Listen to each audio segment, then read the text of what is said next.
ډمان راځي او نوې نوې پښتانه چې کوم دی د هغې نه ډمان جوړېږي.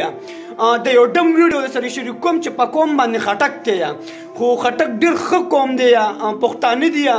شکر الحمدلله په خټکو کې اوسه پورې موږ داسې یو اداکار ونه لیدو، داسې یو فنکار ونه لیدو واحد د دې خنزیر انسان نه. ځکه چې نن خټک قوم په شرمونو باندې وشرمېدو صرف او صرف د دې جاهل انسان د لاسه چې د پنجاب د جینکۍ راولي او د پښتنو ګانو سره یې ګډوي. نو بیا خلک څه وایي دا ټول پښتانه دا ټول ډمان دي، جاهلان دي. موږ پښتون قام د دې بې غیرته دی. دوستانو سلامونه او نیکې هیلې احترامات مو من ستاسو ورور صداخان یم. دوستانو خټک ډېر ښه قوم دی، پښتانه دي، مسلمانان دي، خو ما نن تاریخه پورې په خټکو کې د ده په شانتې بې غیرته انسان نه لیدو او نه مې په پښتنو کې د ده په شانتې بې غیرته انسان نه لیدو. ځکه چې پښتنې څونه فنکارې دي، پایا په عزت کې کم چې کار کوي یا کم چې پایا په عزت کې کار کوي یا هغه پښتنې پیغلې دا لا سوشل میډیا کم پښتانه چې ښه کار کوي، سبق اموز ویډیوګانې جوړي چې زموږ پښتنو ته پکې یو میسیج ورکوي، هغه پښتانه د دې خټک د لاسه وشرمېدلو.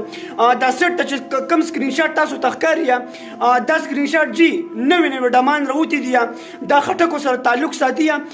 د لاهور نه ډمې راولي په 1000 روپۍ په 2000 باندې د پښتنو ګانو سره یې ګډوي.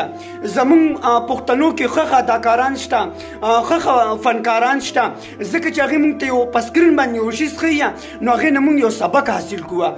خو د ده مسلسل دا ویډیو ګورې کله پکې کمیس وباسلي جینۍ سره بربند پروت یا کله چې کوم دی جینۍ ته داسې لباس اچولی یا چې هغه د نه کتو وي یا نه ماشومان کتی شي نه ینګ ایج والا کتی شي او وختي پلی پر راغلی وي مینهوالو وي راشي وي زه نوې شوټینګ کوم. دا ستا هغه مینهوالي حسرته دې سیټ ته وګوره. څوک ته له خور یادوي، څوک ته له مور یادوي او دی ته خو کلو لیکلي چې خټک کوم ستا د لاسه وشرمېدو وي بې غیرته انسانه. هغه یو ستا خور کنځلې ده، هغه یو د مور کنځلې ده. خټک کوم دی په شرمونو باندې وشرمو، ټول پښتانه دي چې کوم دی په شرمونو باندې وشرمولو.